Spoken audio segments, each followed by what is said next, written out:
Welcome everybody. So we are having an interview with Stefan Haefliger for our PDW. And Stefan is a great scholar, so thank you very much for being live with us today. Stefan, you are the expert for the social materiality view. Then please wear your cap and be ready to answer to this interview. Thank you, Julia, for having me. Great pleasure. And I'm not sure I'm a big authority on this, but I'm very happy and excited about the perspective. So very happy to share what we've been working on. Good. Then let's make a start. Stefan, exactly what are we talking about when we refer to the social materiality view? Can you introduce us to this perspective? Yes. So in the context of digital strategizing and with a focus on digital, I think it becomes especially relevant for research and for methodological purposes. I would describe the sociomateriality lens as a family of theoretical and methodological approaches to grapple with what is sometimes called the relational ontology. And it's always somehow around organizational practices and how we understand organizational practices when taking the technology and the human beings using the technology more seriously in how they interact. Now, this relational ontology seems to suggest that outcomes emerge from the interaction, that these networks of users and artifacts that are more and more digital. And that's what makes it very exciting at the moment. So one step back in this is a debate that many of us might be familiar with. It's often as a shorthand attributed to a debate between Wanda Orlikowski and Paul Leonardi, but it's not just two exponents, but it's a bit the debate around, if we say the relationship is the starting point, can we distinguish the social and the material, the human being and the technology, the artifact and how these artifacts and beings relate. And the one view is that they're indistinguishable. And in the digital domain, Orlikowski went as far as saying a feature of a system is irrelevant as if inexistent unless it is enacted. And the side that tends to analytically separate the human being from the material and the computer, etc., often shorthand by saying Leonardi's imbrication view, tends to say, well, analytically you can separate it and then you can look at it as if it happens in sequence or in other ways in which they are being inextricably related in action in these practices. Now, one of the troubles with this, and this is a very extreme simplification, and there are many elements to this debate that we need to look into and before we choose any sides. But one issue that we had very early on when trying to work with this empirically is the crux is, as human beings, we think about stuff and we try to make meaning. And we think about why we do things and why the computer should be doing certain things. And this meaning then, one consequence can be that you actually need to know what a system or a function or a rule should be doing or means before you enact it. Like if you need to follow a rule, for example, you need to be thinking about, I should be following that rule. Because if you don't know about the rule, you're just gonna ignore it and you do something else. Now, this cognition and this thinking about has an impact on what we know is part of the system and how we use digital tools. And what I would like to suggest is to distinguish two possible approaches that come from different philosophical lineages that help us work with sociomateriality.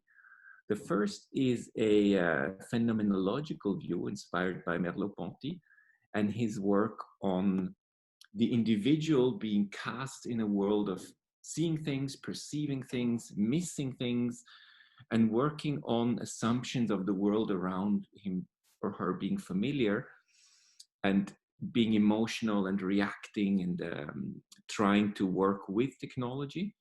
And the view is very much on how the individual works with this environment.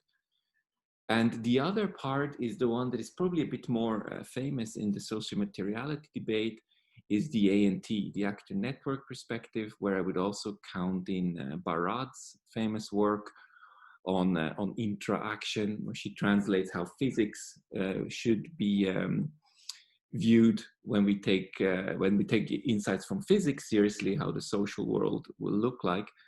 And that is more of a process where the human being doesn't matter so much. Things happen.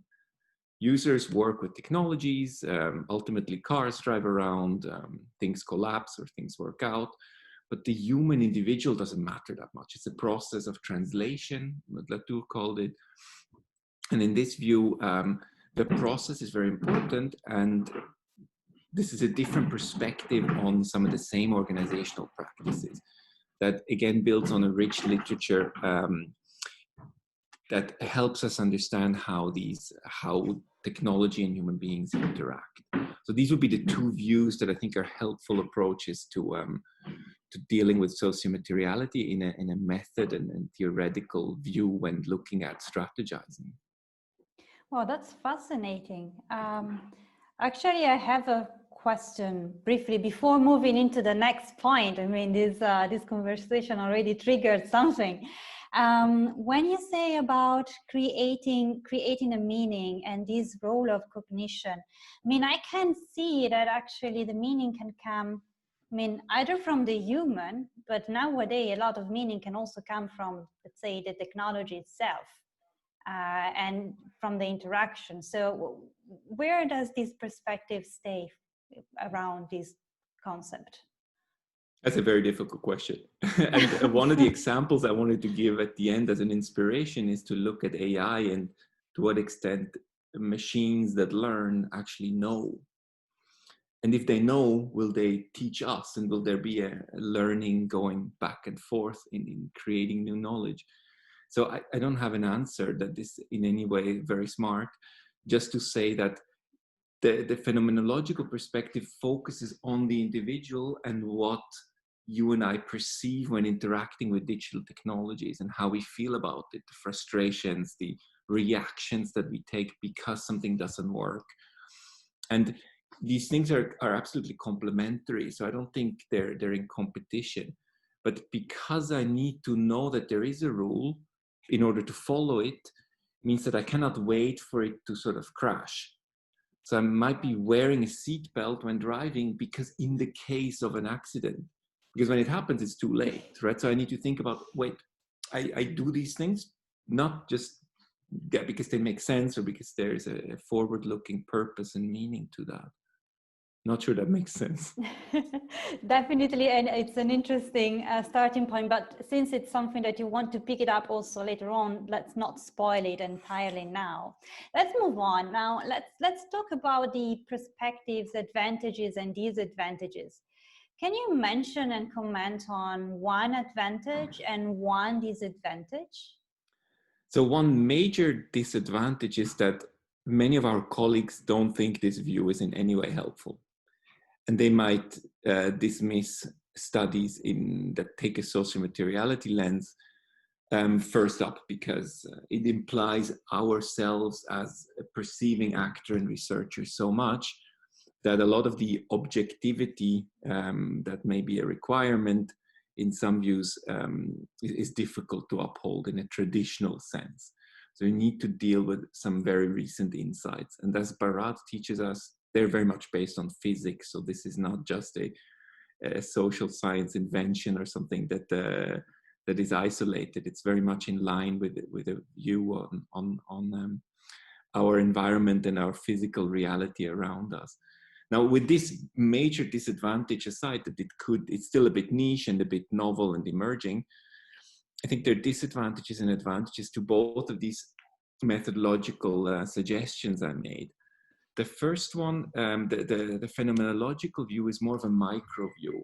So it helps us understand a specific episode in time and space. And often when we analyze organizational practices, we bracket them somehow.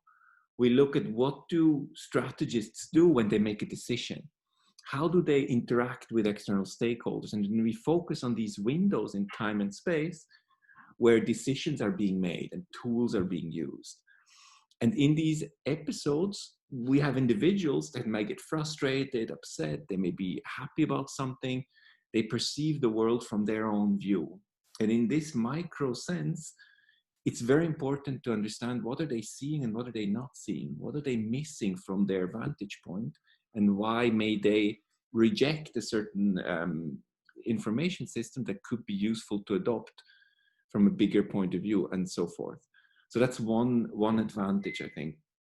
The other, more the actor network view and the lens that takes processes from a collective viewpoint is very helpful when we look, say, at an entire organization, where many people collectively enact a certain practice, a certain outcome, adopt a system, and the system, a platform, does certain things and achieves certain results. Then it's probably very helpful to focus on the collective outcome and not on the individual setup only. And in this process view, we may say the system plays an important role and the user plays a role, and together they lead to this and that outcome. So I would say that the two views, the phenomenology and the actor network theory, have a different scope. So one is very close up, and the other one may help us understand more collective processes and dynamics in organizations. Both have the tremendous advantage that they take the technology seriously. And often in strategy, we have overlooked the technology in the past. It's taken as a black box, it's being adopted or not adopted, very binary perspectives. But actually, if the relational view informs us about the outcome, we need to look at how users deal with the systems, how they adopt, reject, feel about, deal with. And that's, I think, one of the main strengths of strategy as practice in general, but also of sociomateriality in particular, because it has these methods suggested that help us understand the interaction, the networks of technologies, mostly now digital technologies, and how users enact these different features and systems in ways that then lead to an outcome. Right, right. Yeah, I hear that actually there are really great potentials in both this micro view and on the processes. Yeah, especially when you think about these sum of the parts. Let's say the sum of the parts that it can really lead to something very interesting. We will have more time to discuss over these points during our PDW. Then let's try to move to the last part of this short interview. And let me ask you, if you would like to inspire young scholars to do research on this field, can you tell one path, one avenue that you would say, hey guys, go for that? Yeah, I think one crucial starting point is that strategy in a digital environment happens in the context of these systems, platforms, artificial intelligence, data. We know so much about the customer that we can learn from and use to almost make every product individualized and specific. And this is very hard to do. And as a strategist, we sort of need to analyze this possibility by using the technology in a smart way. And I think that's the starting point and the excitement here. We're strategizing with the digital. And that means a lot of the outcomes of my action as a manager, but also as an organization collectively, are bound, as they say, inextricably with the technology I use. The way I engage with a customer or with a market is so tightly linked to the systems that I use. So how does the user adopt and adapt a system that then leads to a certain outcome? And within that, focusing kind of more narrowly, one example is the use of smart machines and what do they actually, how do they help us? If artificial intelligence is to truly become an actor more than just a tool, how does that machine learn and know things beyond what I know? Is it just the computer says no? or is there something much smarter to be expected? And there, I think we're opening a huge field of research that has been captured as maybe knowledge management in the past, but it's much more than managing a tool that helps us store and make connections. It's dealing with machines that become actors. And that's a much more than just part of a network is a software piece, but something that part of a network is another entity that may know more than I, but might not be a new human being. And how do we work, collaborate, engage with these no more tools? And I think here, sociomateriality is a unique opportunity to take these technologies more seriously. And there may be many tools and ways of studying this, but I think it's extremely exciting to look at these technologies from that lens of interaction and phenomenological approaches. So the interaction kind of where do I end and where does the object start as the phenomenon, as the basic unit of analysis in Barad's words, that I first need to create by engaging with that technology. And then is that other one a machine, or is it an object? But the very fundamental questions that the first computer mouse has been developed with 70 years ago is, where do I end as a human being and where does the computer start? And the mouse that I guide on the screen is my extension. What does that actually mean for how I interact with the world, with the customer in this case? So I think there is a huge field of work out there, and this lens of sociomateriality that looks at this connection between the human being and the machine is an extremely promising one for studying organizational practices. Wow, actually this closing is more sort of an opening to so many questions. So bad that we don't have time today to dig deeper on that, but thank you very much. It was extremely insightful, a very quick journey into the perspective. Guys, please stay tuned and connect with us during the PDW, and then we will be there for more discussion. Thank you very much, Julia, Stefan, for organizing, and thank you for having me. I'm looking forward. Looking forward too. Thank you very much.